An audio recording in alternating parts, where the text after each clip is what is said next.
Hello everyone, welcome to expect vision. तो हम लोगों ने प्रीवियस क्लास जो हमारा इंट्रोडक्शन क्लास था उस क्लास में हम लोगों ने क्या किया था, इंजीनियरिंग मैकेनिक्स का जो भी बेसिक टर्म्स था और सिलेबस डिस्कशन, तो इन सभी फैक्टर पे हम लोगों ने क्या किया था, डिस्कशन किया था।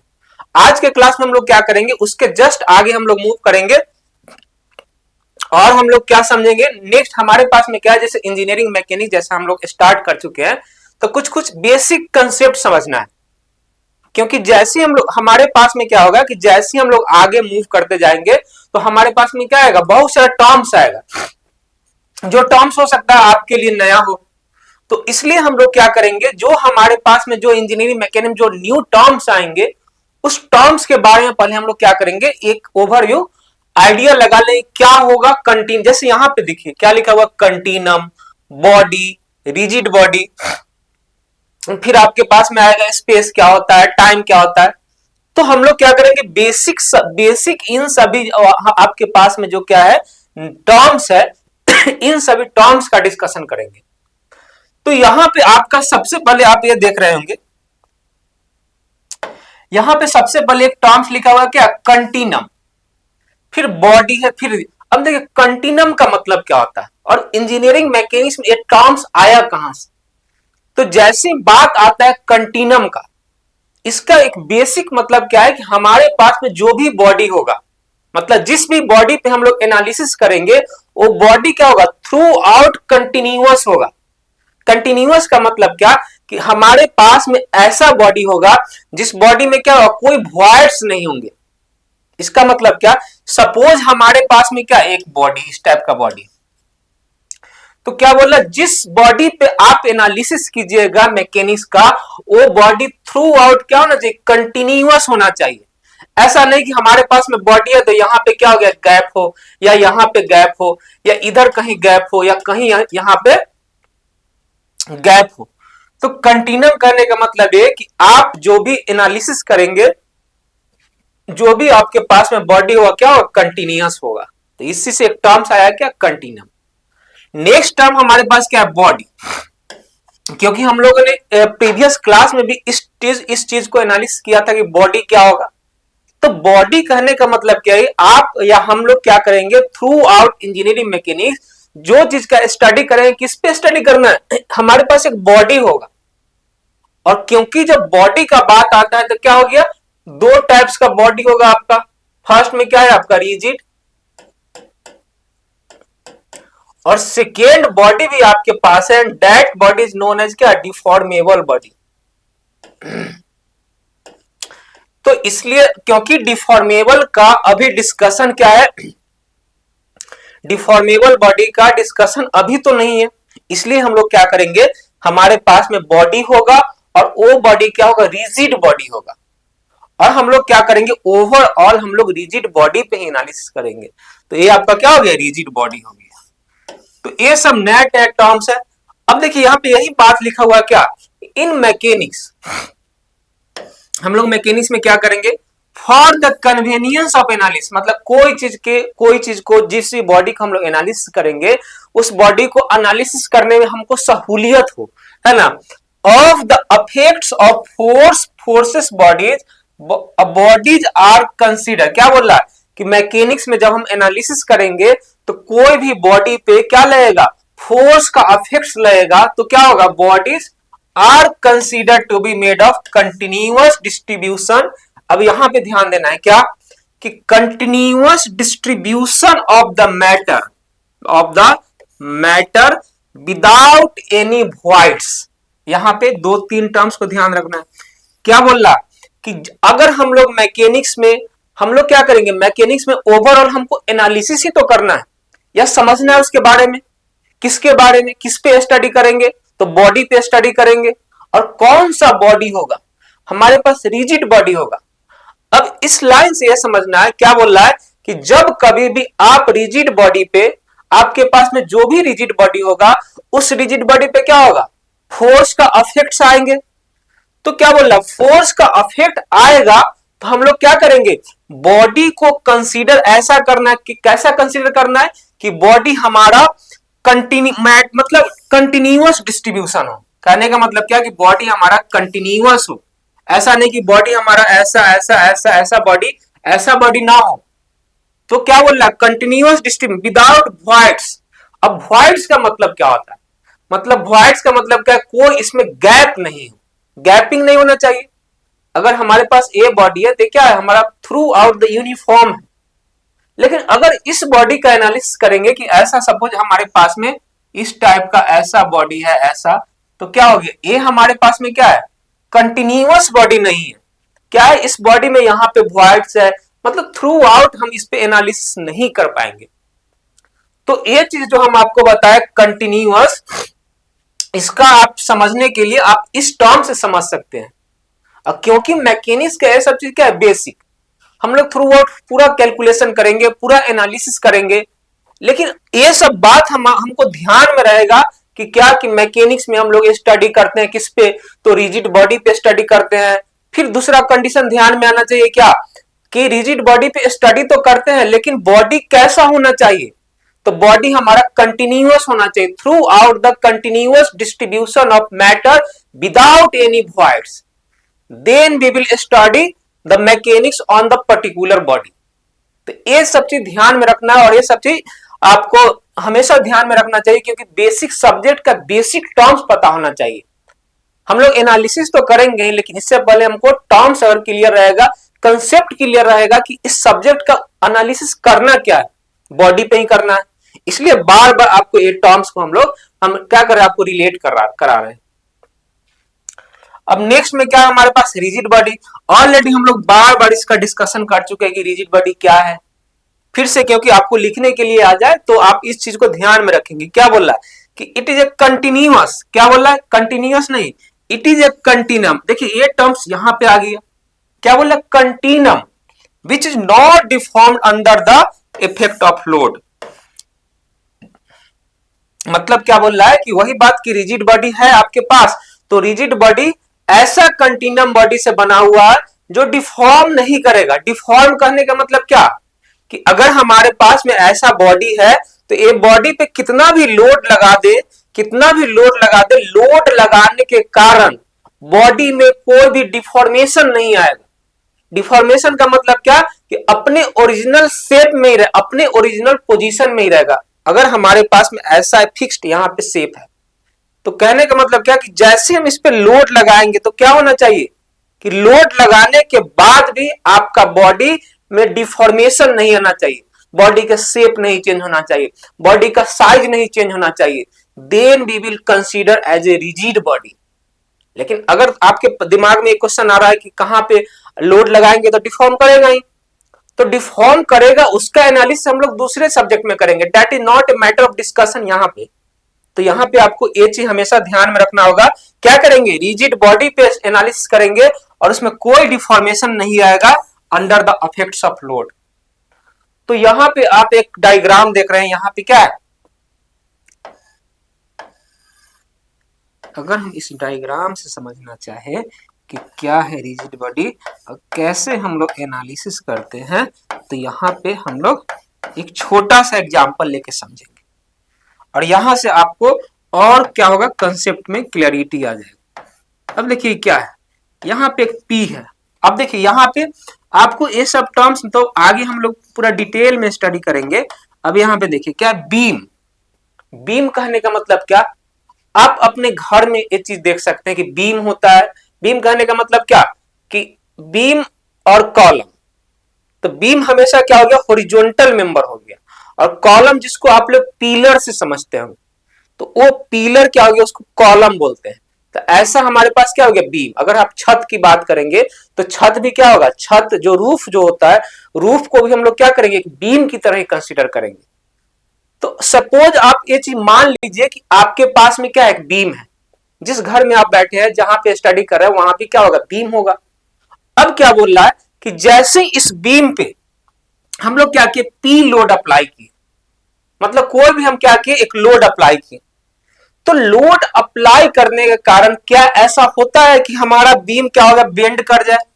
ऐसा हुआ है कभी? ऐसा नहीं होता है, क्योंकि बीम क्या हो गया, यहां पे आप देख रहे हैं कि क्या हो गया, जैसे हम इस पे लोड अप्लाई किए, क्योंकि हमारा बीम क्या है, रिजिड बॉडी है, तो रिजिड बॉडी का कंसेप्ट क्या है कि जैसे ही आप लोड अप्लाई करेंगे तो लोड अप्लाई करने के बाद, लोड को अप्लाई करने के बाद क्या हो गया, बीम में इसका अफेक्ट को कंसीडर नहीं किया जाएगा।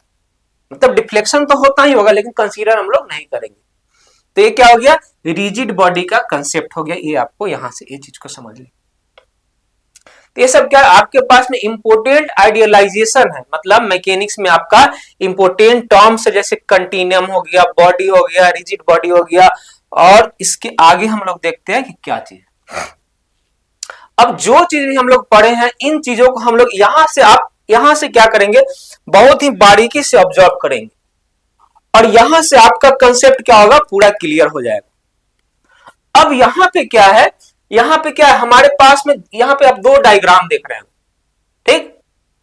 अब सबसे पहले हम लोग क्या करते हैं, इस रिजिड बॉडी पे एनालिसिस करते हैं, क्योंकि बार बार हम लोग एक ही टर्म्स पे एनालिसिस करना है, रिजिड बॉडी रिजिड बॉडी।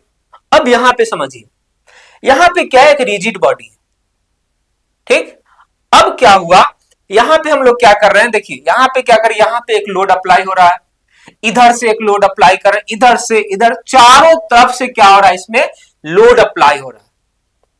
अब बात मैकेनिक्स का है, और हम लोग का कंसेप्ट क्या था, हमने आपको इतना डिस्कशन क्या किया कि जैसे हम रिजिड बॉडी पे कोई भी एक्सटर्नल लोड लगाएंगे, कोई भी एक्सटर्नल फोर्स लगाएंगे, क्या कंसीडर किया जाएगा, कंसीडर यही करना है कि कोई भी हम लोड लगाएं तो लोड लगाने के बाद उसका अफेक्ट को कंसीडर नहीं करेंगे, ठीक।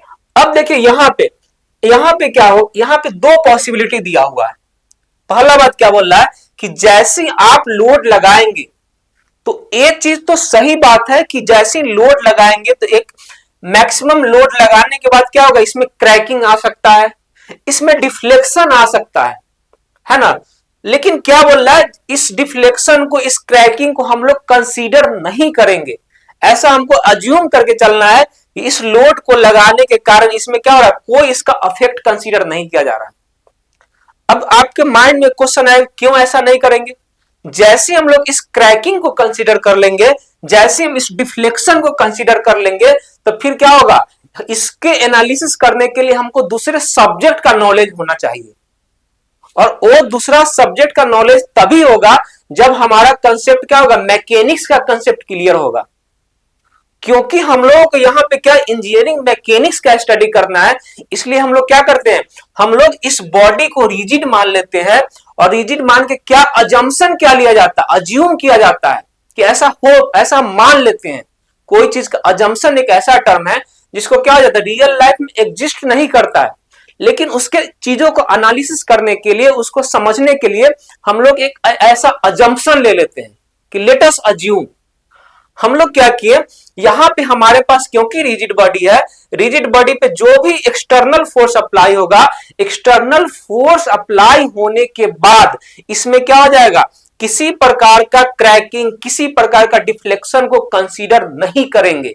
तो इसलिए यहां पे क्या दिया हुआ, ये आपका क्या हो गया, रिजिड बॉडी का एग्जांपल हो गया, ठीक।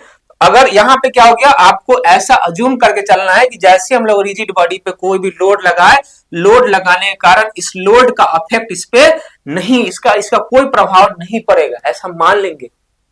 लेकिन अगर रियल में बात करें तो हो सकता है क्रैकिंग भी हो सकता है डिफ्लेक्शन भी हो, लेकिन हम क्योंकि हमारा डिस्कशन का पार्ट क्या है, मैकेनिक्स है, इसलिए हम लोग क्या करेंगे, रिजिड बॉडी को कंसीडर करके चलेंगे कि इसके अफेक्ट के कारण इस बॉडी पे कोई, इसके लोड के कारण बॉडी पे कोई अफेक्ट नहीं आ रहा है, ऐसा हम लोग कंसीडर करें।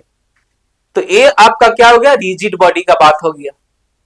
और यहां पे क्या, इन दोनों का हम लोग क्रैकिंग और डिफ्लेक्शन को कंसीडर नहीं करेंगे। तो ये हमारा कंसेप्ट हो गया।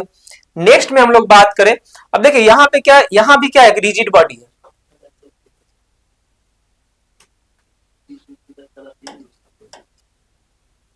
अच्छा, यहां पे हम लोग क्या है, रिजिड बॉडी है।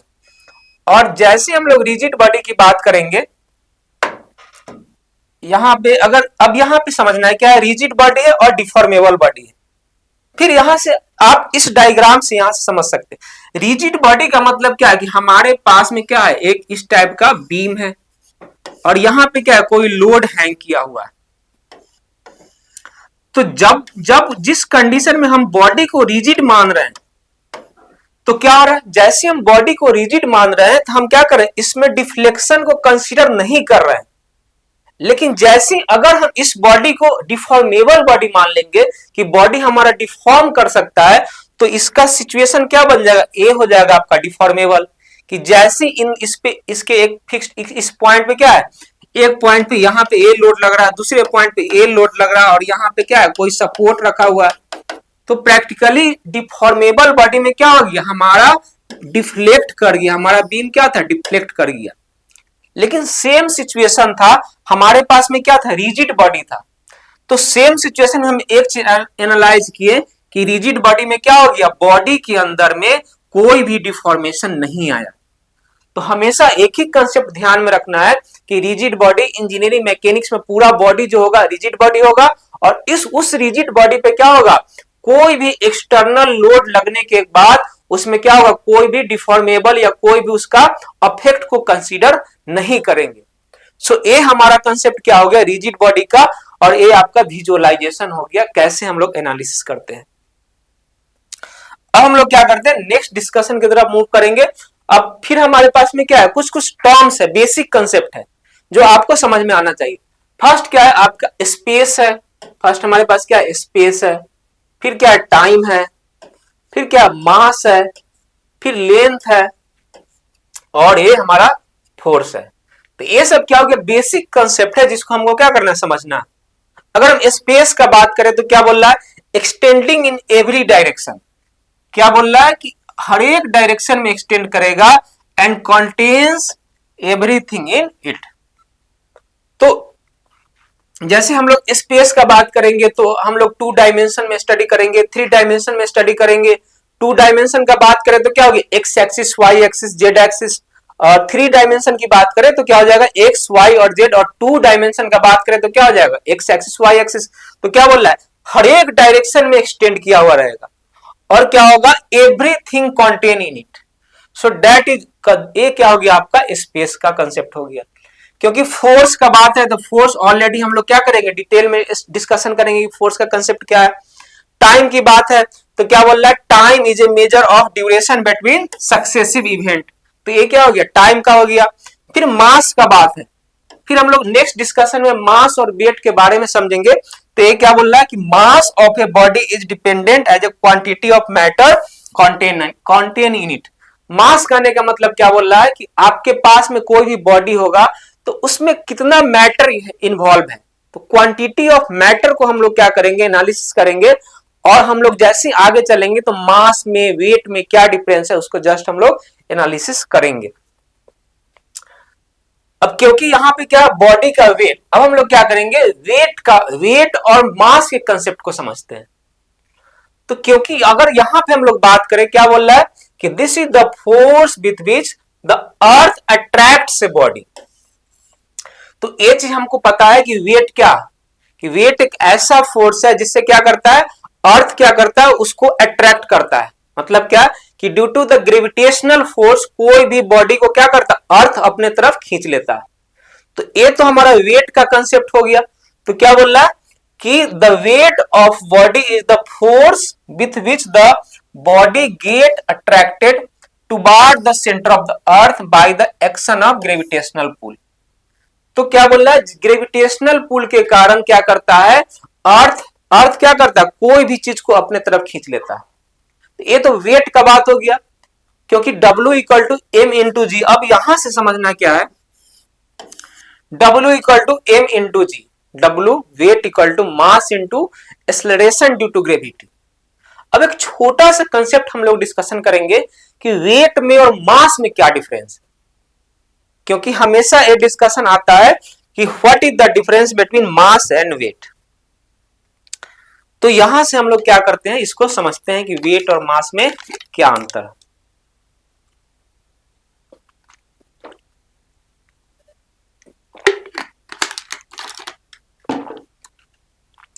तो अगर हम बात करें, क्योंकि मैथमेटिकल फार्मूला हमारे पास क्या है, W equal to M into G, मतलब mass into acceleration due to gravity.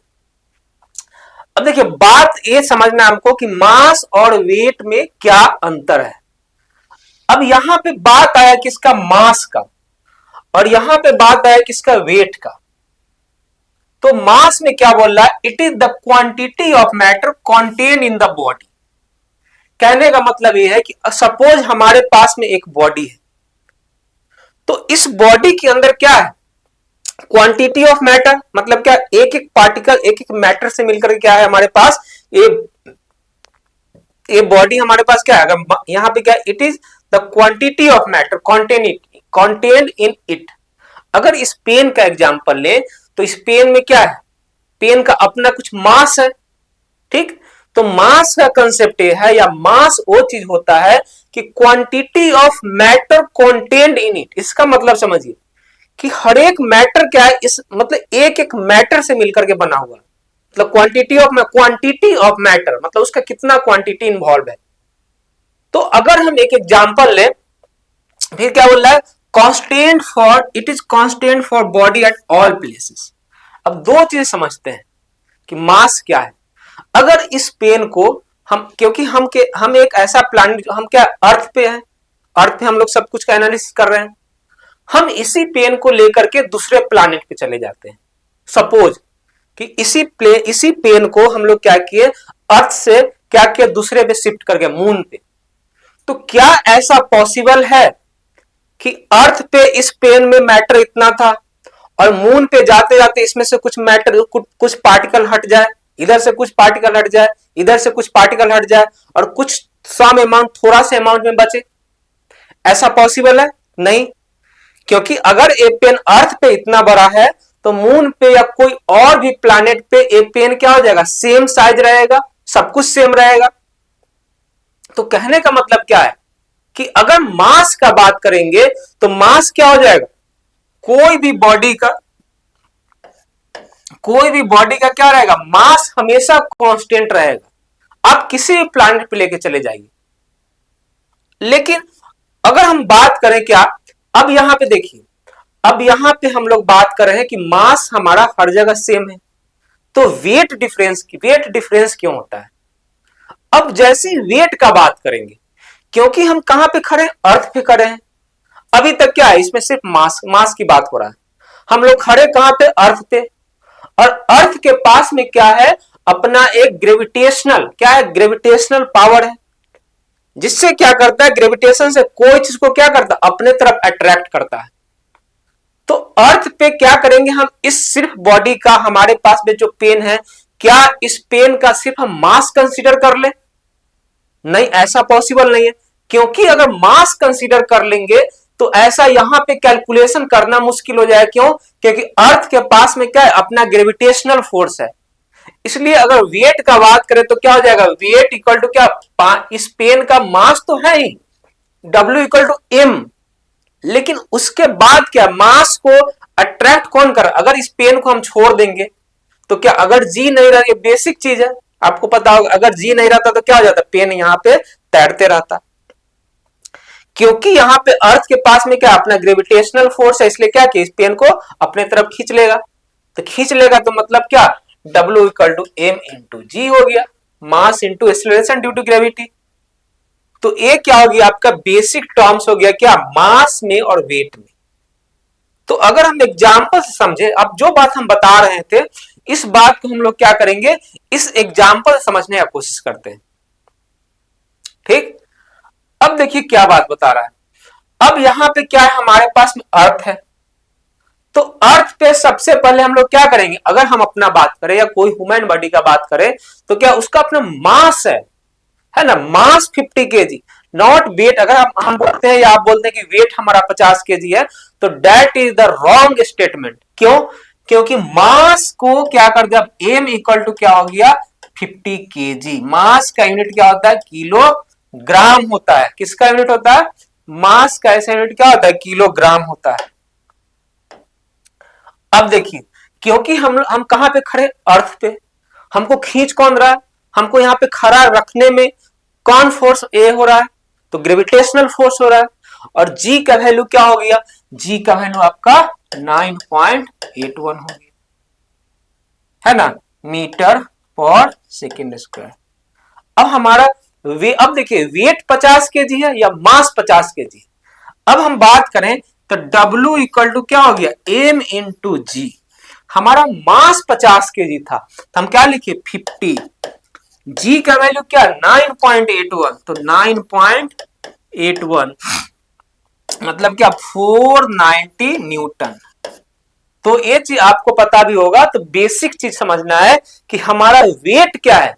हमारा वेट 490 न्यूटन है ना कि हमारा वेट 50 केजी है। तो अगर कोई भी टर्म्स यूज हम लोग करते हैं कि 50 केजी 60 केजी 70 केजी तो वो हम के मास में बात कर रहे हैं और वेट का जैसे ही बात करेंगे तो क्या आ जाएगा न्यूटन में बात करेंगे।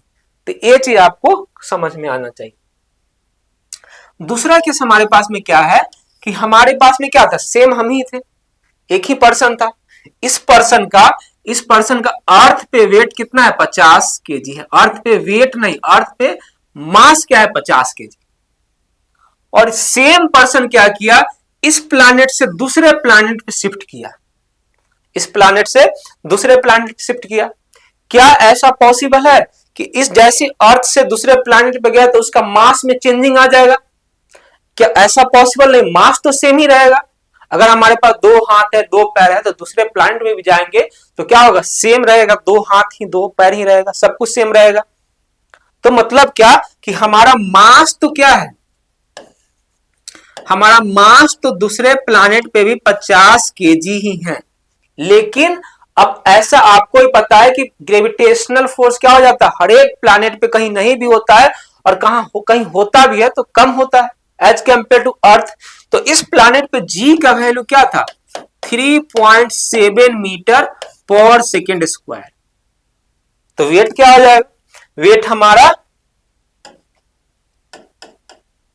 m इंटू जी हुआ तो m क्या है हमारे पास 50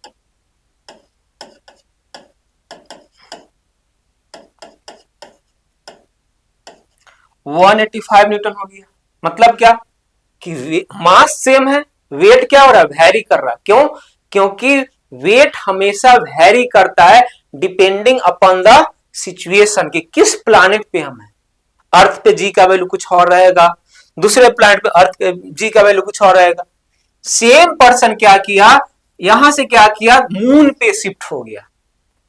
मून पे जैसे शिफ्ट किया तो उसका क्या था मून पे शिफ्ट करने के बाद भी क्या था उसका मास 50 केजी ही था। लेकिन जी का वैल्यू और कम हो गया तो उसका वेट क्या आ गया मून पे उसका वेट आ गया, मून पे वेट कितना आ गया 80 न्यूटन हो गया। तो एक चीज आप समझ रहे होंगे क्या चेंज हो रहा है, चेंज हमारा हुआ क्या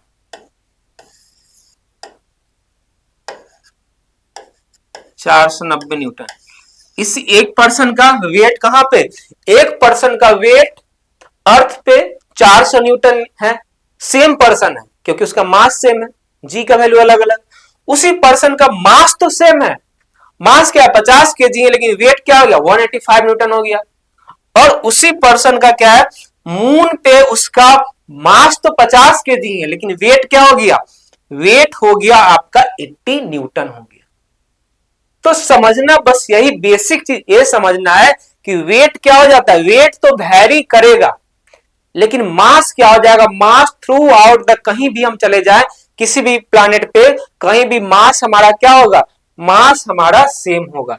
यहां से ये चीज आप यहां इस डायग्राम से भी आप समझ रहे होंगे कि इन दोनों का मास क्या है, अर्थ पे या मून पे या दूसरे कोई प्लैनेट पे क्या है मास दोनों का सेम है लेकिन वेट क्या है अलग अलग है। क्यों वेट इसलिए अलग है क्योंकि जी का वैल्यू वैरी कर रहा है। जी का वैल्यू क्या है मून पे कुछ और है और दूसरे प्लैनेट पे कुछ और है। तो यहां से क्या समझना है कि मास क्या हो जाता है स्केलर क्वांटिटी होता है। स्केलर का मतलब क्या है कि जिसके पास में सिर्फ मैग्नीट्यूड हो वो स्केलर क्वांटिटी है। तो मास का ऐसा यूनिट क्या हो गया, मास का यूनिट क्या हो केजी हो गया तो आपका स्केलर क्वांटिटी हो गया और इसको इसलिए हम लोग केजी में मेजर करेंगे। क्या देना है ध्यान कि constant for body at the all places. और फर्स्ट में क्या है quantity of matter content in a body is known as mass. Same हम लोग बात करें सेम वेट की बात करें तो वेट का क्या हो जाएगा कि it is the force with which body attracted towards the centre of the अर्थ। मतलब क्या है, ऐसा फोर्स है जो बॉडी, कोई भी बॉडी को क्या करता है, सेंटर अपने तरफ क्या कर लेता है, अट्रैक्ट कर लेता है। तो वेट हो गया। फिर क्या बोल रहा है, वेट जैसा कि हम लोग ऑलरेडी डिस्कस कर चुके हैं, चेंजेज एज प्लेस और orientation of the body change है। मतलब कि जैसे उसका प्लेस चेंज होगा, बॉडी का ओरिएंटेशन भी चेंज हो जाएगा, मतलब बॉडी का वेट भी चेंज हो जाएगा, जैसा कि ऑलरेडी हम लोग डिस्कस कर लिए। क्योंकि वेक्टर क्वांटिटी होता है, क्यों? क्योंकि वेट के पास में क्या हो गया, मैग्नीट्यूड भी होगा और डायरेक्शन भी होगा।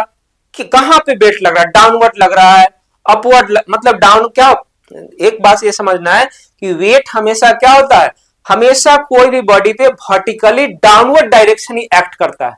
अगर सपोज हमारे पास में एक बॉडी है, तो बॉडी का वेट क्या होगा, ऐसा पॉसिबल है कि ऊपर लगेगा ऊपर बैठ जाएगा? नहीं, ऐसा पॉसिबल है इधर जाएगा उधर जाएगा?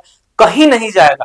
तो वेट हमेशा क्या हो जाता है, वर्टिकली डाउनवर्ड ही एक्ट करता है। तो ये क्या हो गया, इसलिए हमेशा वेट जो होगा आपका वेक्टर क्वांटिटी होगा, और वेट का एसआई यूनिट क्या हो जाता है, न्यूटन होता है। तो ये हमारा क्या हो गया, that is the basic difference between क्या, मास एंड वेट हो गया। ये हमारा किसका, इन दोनों का कंपैरिजन हो गया। और जहां तक एनालिसिस की हम लोग बात करें, ये मैथमेटिकल कैलकुलेशन हो गया। W इक्वल टू क्या, m इंटू जी, मास का के जी, और जी का वैल्यू 9.81 मीटर पर सेकेंड स्क्वायर। और वही बात लिखा हुआ, the value of G is very, VARR, vary with the location of the body. Body का लोकेशन कहां पे, उस पे हमारा क्या होगा, उस पे हमारा जी का वैल्यू चेंज होगा। फिर क्या बोल रहा है, thus the weight of body varies, यहाँ पे मिस्टेक है, varies with the location and orientation of the body। तो आई होप कि आपने इन चीजों को समझा होगा। अब हम लोग क्या करते हैं, नेक्स्ट डिस्कशन करते हैं।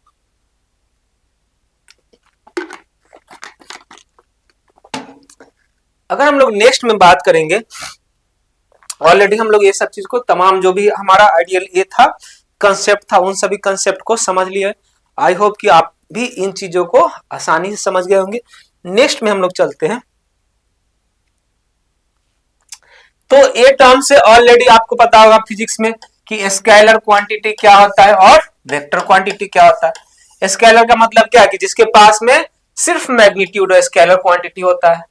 मास हो गया, वॉल्यूम हो गया, टाइम हो गया, एनर्जी, टेम्परेचर, स्पीड, ये सब क्या है, स्केलर क्वांटिटी है।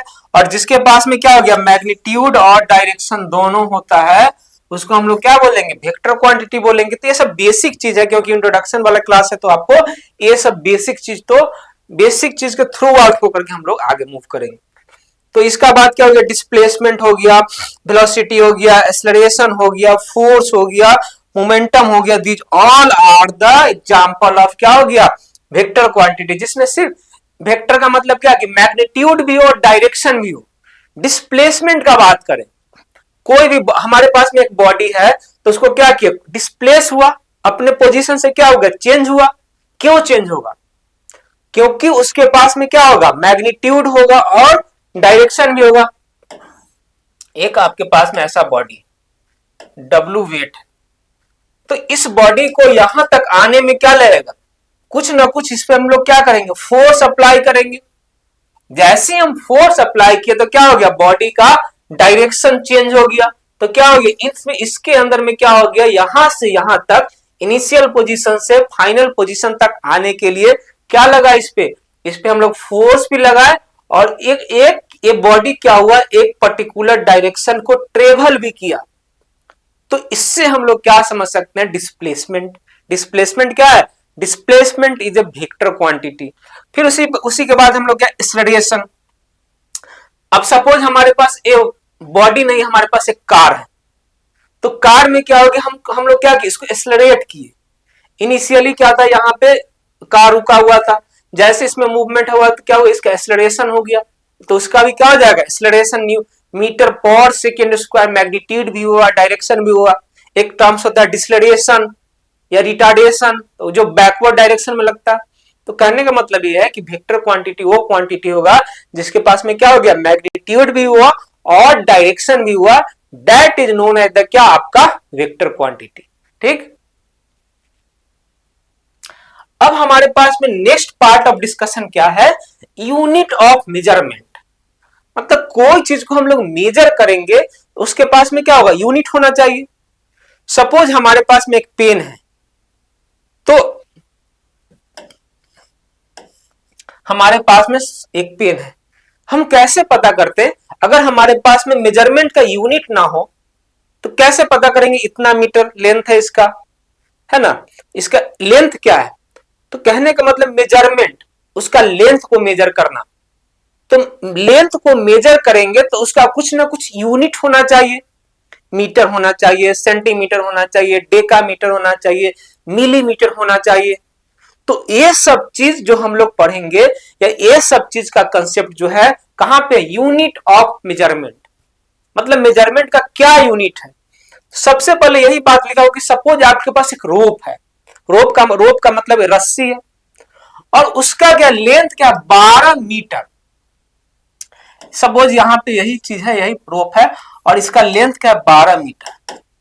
अब क्योंकि आपको पता है कि 12 मीटर होता है, क्योंकि लेंथ मीटर में होता है, लेकिन इसको डिफाइन कैसे किया गया, तो दो टर्म्स आया, एक क्या टर्म्स आया, 12 12, और दूसरा क्या आया, मीटर आया। तो 12 12 क्या हो गया आपका न्यूमेरिकल वैल्यू, है ना, 12 क्या हो गया हमारे पास, numerical value of the quantity. मतलब ये आपके पास में अगर लेंथ है तो इसका न्यूमेरिकल वैल्यू डिफाइंड किया हुआ है कि 12 है।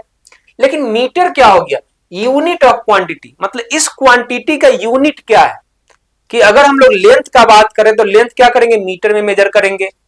तो दो टर्म्स आपको समझना है क्या, कि 12 मीटर अगर लेंथ ऑफ रोप हुआ तो ये क्या हो गया, आपके पास में यूनिट हो गया किसका, क्वांटिटी का यूनिट हो गया, और ये आपका न्यूमेरिक वैल्यू हो गया। तो इससे हम लोग कोई चीज का डायमेंशन कर लेते हैं, तो ये हमारा बेसिक हो गया क्या, यूनिट ऑफ मेजरमेंट का। अब बोल रहा है कि इसका एक डिफाइंड किया हुआ क्या, सिस्टम ऑफ यूनिट। मतलब unit of system of unit को कैटेगराइज कैसे किया हुआ है। तो सबसे पहला क्या है हमारे पास, FPS system. F stand for क्या, फुट पाउंड सिस्टम। दूसरा क्या है हमारे पास, CGS system, centimetre gram second system. फिर क्या, MKS system, metre kilogram second system. और लास्टली हम लोग डिस्कशन क्या करेंगे, international system, international unit of system. अब हम लोग क्या करेंगे, 1 to 1 हम लोग क्या करते हैं इसके बारे में समझते हैं। जैसे हम लोग एफपीएस सिस्टम का बात करते हैं तो क्या हो गया, F stand for foot, P stand for pound, and S stand for क्या, सेकेंड। अब क्या हो गया, जैसी अगर हम लोग लेंथ का बात करेंगे, ये हमारा क्या है, कोई भी यूनिट के मेजरमेंट करने का तरीका है। तो जैसे हम लेंथ का बात करेंगे तो लेंथ हम लोग क्या करेंगे, फुट में मेजर करेंगे, 5 फुट, 10 फुट, 12 फुट। तो लेंथ का बात आएगा एफपीएस सिस्टम में, तो लेंथ को हम लोग फुट में मेजर करेंगे। और पाउंड का जहां बात आ रहा है, पाउंड, तो पाउंड इज फॉर मास। मतलब कि पाउंड का अगर उसका मास को कंसीडर करेंगे, जैसा कि ऑलरेडी हम लोग मास और वेट में डिफरेंस पता किए हैं। अब क्या बोल रहा है कि किसी चीज के पास में, कोई भी आपके पास बॉडी है, उस बॉडी का लेंथ है तो उसका मास भी होगा। तो बोला फुट पाउंड सिस्टम में बॉडी के मास को हम लोग क्या करेंगे, पाउंड में मेजर करेंगे, और टाइम को क्या करेंगे हम लोग, सेकेंड में मेजर करेंगे, और सेकेंड स्टैंड्स फॉर टाइम। तो अगर हम लोग यहां पे एक समराइज करें तो फुट क्या होगी आपका लेंथ में, पाउंड क्या हो जाएगा हमारे पास, उसका मास हो जाएगा, और सेकेंड क्या हो जाएगा, सेकेंड हमारे पास क्या हो गया, टाइम हो गया। जैसे अगर पाउंड की बात करें तो अगर हम लोग केक खरीदते हैं तो ये होता है ना डिस्कशन की, 1 पाउंड, 2 पाउंड, 3 पाउंड, 4 पाउंड। तो यहां पे क्या हो रहा है, केक का हम लोग क्या करें, इसका मास को हम लोग मेजर करते हैं। तो यहां पे हम लोग क्या किया, पाउंड से हम लोग क्या करते हैं, किस सिस्टम में, एफपीएस सिस्टम में। तो अगर आप केक खरीदने जाते हैं तो हमेशा हम लोग क्या डिस्कशन करते हैं कि 5 पाउंड का चाहिए, 1.5 पाउंड का, आधा पाउंड का, 1 पाउंड का। सो हम लोग कहां पे चले गए, एफपीएस सिस्टम में। अगर केजी होता तो क्या चल जाता, एमकेएस सिस्टम में।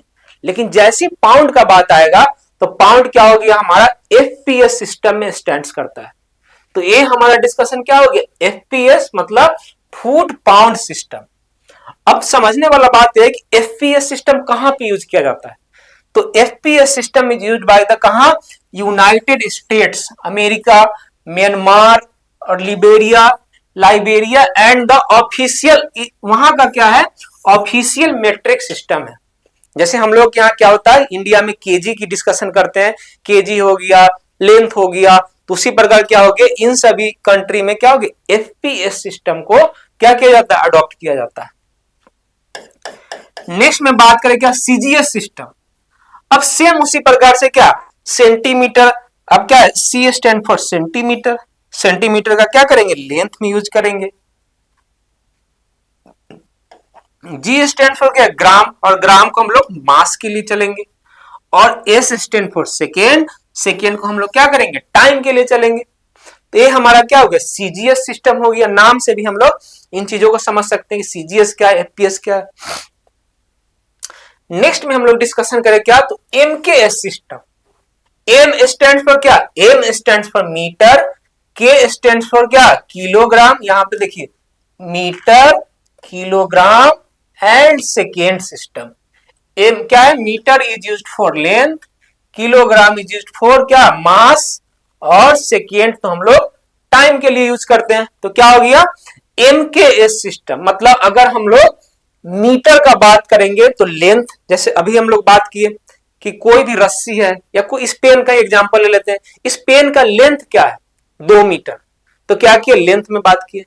इस पेन का वेट कितना है तो इतना न्यूटन, या इस पेन का मास कितना है तो 10 ग्राम, तो ये क्या हो गया हमारा मास का बात करेंगे तो केजी में आएंगे, और टाइम का हम लोग क्या करेंगे सेकेंड में यूज करेंगे। तो एमकेएस सिस्टम क्या हो गया मास किलोग्राम सिस्टम। और यूज कहां पे हम लोग करेंगे एमकेएस जनरली यूज्ड इन कहां पे इंजीनियरिंग एंड फिजिक्स, मतलब जहां भी हम लोग चीजों को एनालिसिस करना होता है इंजीनियरिंग में फिजिक्स में, इन सभी जगह हम लोग क्या करेंगे एमकेएस सिस्टम का यूज करते हैं। और लास्टली हम लोग एक बात करेंगे क्या एसआई सिस्टम।